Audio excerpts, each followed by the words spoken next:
За сайн байцгаана уу? Миний Монголын ард түмээ. Дэлгэр сайхан зундаа сайхан тусч байна уу? Миний хорд өр азрагны түүх намтраас би товч таньцуулъя. За Хэнтэй аймгийн Дархан сумын унан азаргаа. Эцэг нь болохоор Хэнтэй аймгийн Дархан сумын Цэнцүнгийн болд гэдэг хүний хорд хонгор азрагны төлөө. Мөлөг ээж болохоор гаруун цагаан үний зэгэл хонгор үүнээс гарсан юм аа. За тэгээ би 92 онд аваад 1993 онд аярхтай Ицаал үрээ төрүүлээл тэгэл тэрнээс хойш олон жил төрүүлсэнтэй Дорногов аймгийн 70 жилийн хойд аяргийн 3-т орж байлаа. Төрийнхөө наадамд 3 очролдлаа. Тэгээ сум бүсчилсэн энэ сум хоорондын наадмуудад хэд төрүүлсэн энэ азар. Нийтдээ нэг асартай наадамд 10 аяргцэл азар.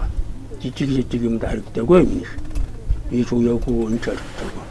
Ээл төвтэй азраг. За тэгээд үр төлөөрөө одоо дөрөвдүгээр энэ болоо явж илэн бүгд дандаа л хурдалж байна. Хотон сайхан тийм байна одоо.